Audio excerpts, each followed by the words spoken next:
I must have been asleep, but certainly, if I had been fully awake, I must have noticed the approach of such a remarkable place.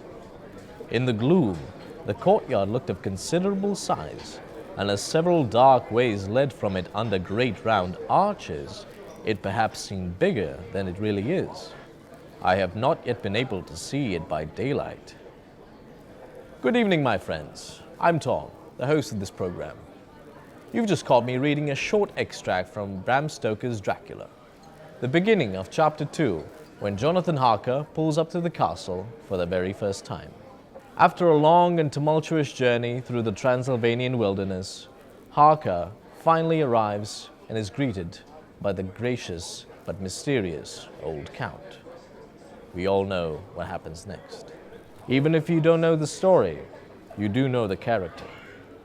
He's an icon, turning up in just about every aspect of popular culture, from film to music to video games and even cereal.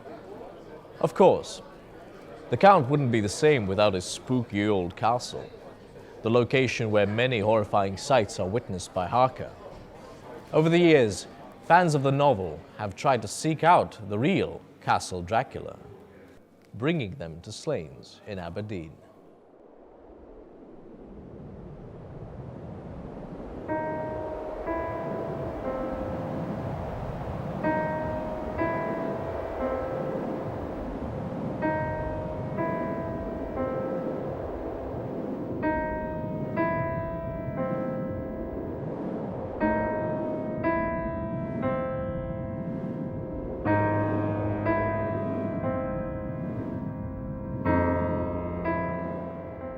Stoker, at the time he started planning Dracula, was working as a theatre manager at the Lyceum for Sir Henry Irving, which was very high pressured, very long hours, and obviously in the heart of London. So when he wanted to take a summer holiday, he decided that he was going to go as far away as possible to somewhere small, deserted, out in nature. And he originally walked past Slains Castle towards Cruden Bay. So his first views of that area would have been having the castle in the foreground.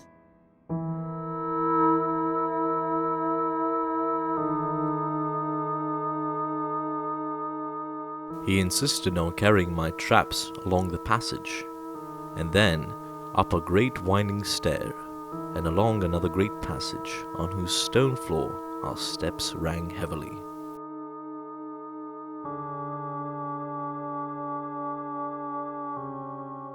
It's not the most gothic castle in the world. When you first see it, in Dracula, it's described as a huge ruined castle. It's a vast castle. Slains Castle is not that big, but actually, when you sit on the rocks just underneath the castle and look out, and you can see this big, very straight walls of the castle and a deep, deep drop down to the sea, you really do get this sense of the imprisonment that Jonathan Harker must have felt when he was in Dracula's castle. So there's a local historian called Mike Shepherd, and he actually noticed a few years ago there's an octagonal room which is mentioned in Dracula, and you can, when you walk into the ruins of Slains Castle, you can see the octagonal space.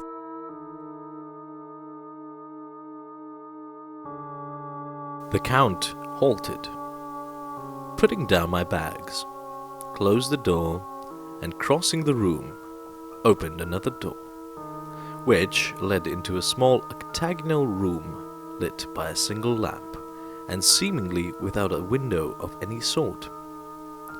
Passing through this, he opened another door and motioned me to enter.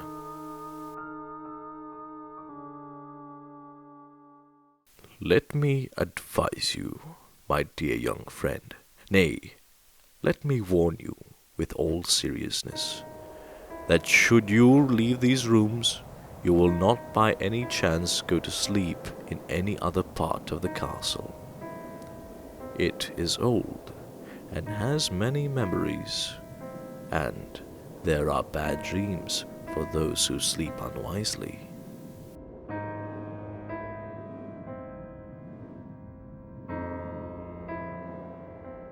even now with the ruin, if you walk into Slains, you can look out of the window and look down, and it really does seem like a really steep, precipitous drop. And there's moments in the novel when Jonathan Harker looks out. He actually looks across a sea of forest, Yeah. but I think it's quite interesting that he uses the words sea of forest. So actually, from Slains Castle, you would see the sea, the North Sea. The castle is on the very edge of a terrible precipice. A stone falling from the window would fall 1,000 feet without touching anything. As far as the eye can reach is a sea of green treetops, with occasionally a deep rift where there is a chasm. Here and there are silver threads where the rivers wind in deep gorges through the forests.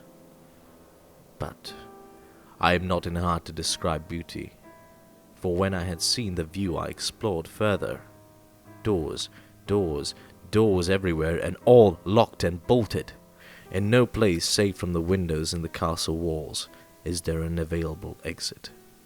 The castle is a veritable prisoner, and I am the prisoner.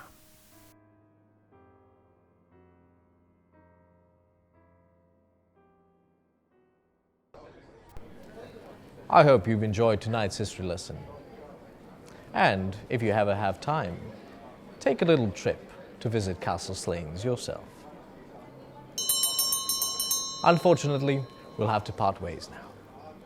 It's almost closing time, the time of the night when some drunk fool stumbles home alone. Easy prey. Farewell, my friends, and be safe on this night of ghouls and ghastly creatures. Good night.